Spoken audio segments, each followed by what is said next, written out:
ازيكم عاملين ايه؟ النهاردة هعمل معاكم وصفة جديدة من وصفات كده الزمن الجميل اللي هي وصفات مامتي حبيبتي. وصفة من غير لا فراخ ولا لحمة، ووصفة اقتصادية جدا وكمان طعمها حلو قوي. تعالوا نشوف هنعمل ايه النهاردة. وصفتنا النهاردة هي صينية حمص بالبيض والصلصة، وتعالوا نشوف هنعمل ازاي. اول حاجة بجيب عندي الحمص، وطبعا مش الحمص بتاع اللب والسوداني، لا لا لا، مش بتاع المقلة. حمص طبيخ ده يا جماعة بيتجاب من العطار زي الفاصوليا واللوبيا والحاجات البقوليات دي كلها، لازم بننقعه في مية عشان ينزل اي حاجة وعشان يطرى شوية ويستوي معايا بسرعة. بيبقى ده شكله هو شكل الحمص العادي، بس هو اسمه حمص طبيخ من عند العطار. بجيبه وبنقعه شوية كده، وبعدين هبتدي اشوف هعمل الصلصة بتاعته ازاي. هجيب بصلاية صغيرة مفرومة ناعم، احطها مع الزيت واسيبها تتاخد لون كده شوية، وبعدين هنزل عليها بالصلصة اللي عندي.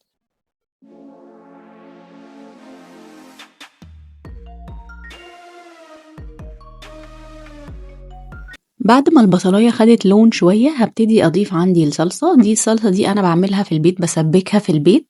عايزة صلصة عادية، عايزة صلصة جاهزة، براحتك. ممكن تضيفي عليها معلقة برضو عشان تزود اللون، برضو براحتك، مفيهاش أي مشكلة. وهبتدي أخفف بس شوية الصلصة عشان الحمص يستوي في الصلصة كويس. وهبتدي أحط التوابل بتاعتي، ملح وفلفل وبهارات. هما دول بس التوابل اللي أنا هحتاجها. ما بنحاولش نكتر التوابل قوي يعني، عشان عايزين طعم الأكلة تبان يعني. وهقلب السلطة بتاعتي. في الوقت ده هبتدي الحمص اللي احنا نقعناه هبتدي اصفيه كويس قوي من المية، وهبتدي اشطفه كويس قوي. كل ما ينزل المية فيها عقارة كده اشطفه تاني لحد ما المية تبقى رايقة خالص، وبعدين هصفيه كويس وابتدي اضيفه عندي على الصلصة بتاعتي.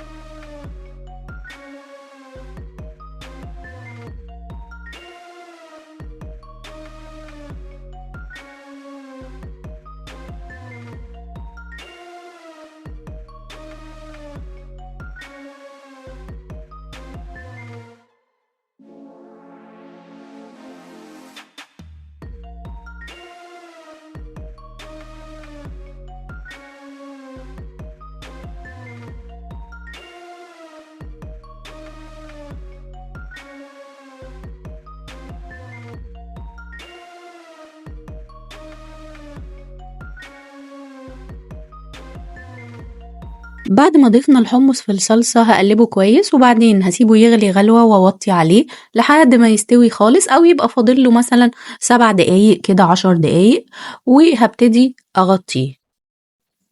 ده شكل حمص الطبيخ عندي بعد ما استوى وقفلت عليه. هجيب صينية او بايركس او اي حاجة ممكن تخش الفرن، هفضيه فيها عشان لسه هضيف له البيض. وممكن تعملي انتي الخطوة دي من الاول خالص من على البوتاجاز، وهي نفس الصينية اللي على البوتاجاز تحطيها في الفرن عادي جدا. هبتدي افضيه كله بقى في الطبق او الصينية بتاعتي.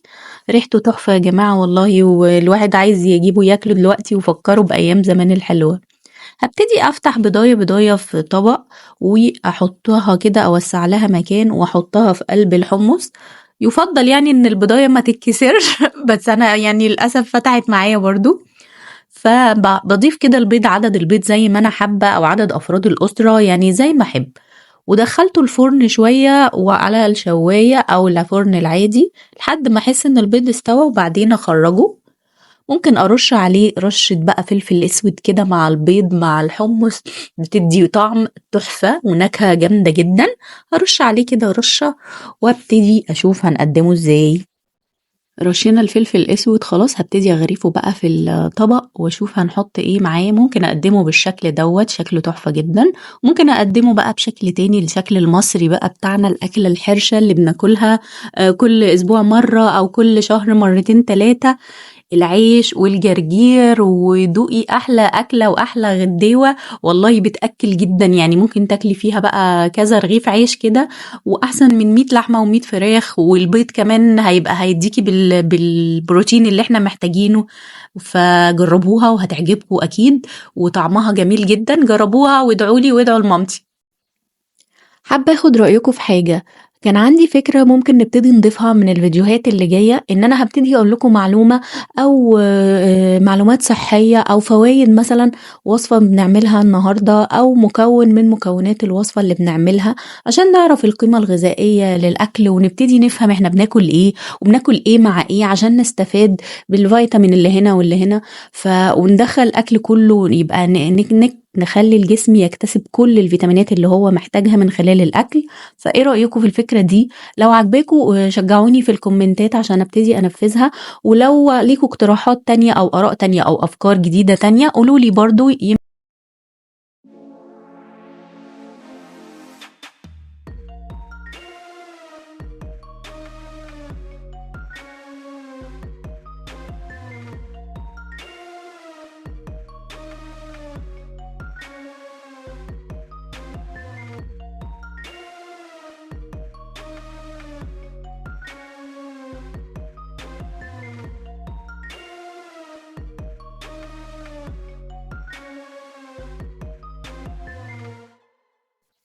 ودي كانت وصفتنا النهاردة، صينية حمص الطبيخ بالبيض وبالصلصة. وصفة جميلة جدا وطعمها حلو قوي، وهتدينا البروتين اللي احنا محتاجينه بأرخص الأسعار، وفي نفس الوقت من غير لا لحمة ولا فراخ، وكمان طعمها حلو قوي. جربوها وما تنسوش لو عجبكم الفيديو اعملوا لايك وكومنت واشتراك، وما تنسوش فعلوا الجرس، هتوصلكم كل الفيديوهات الجديدة اللي منزلينها الفترة اللي جاية. بحبكم، هتوحشوني.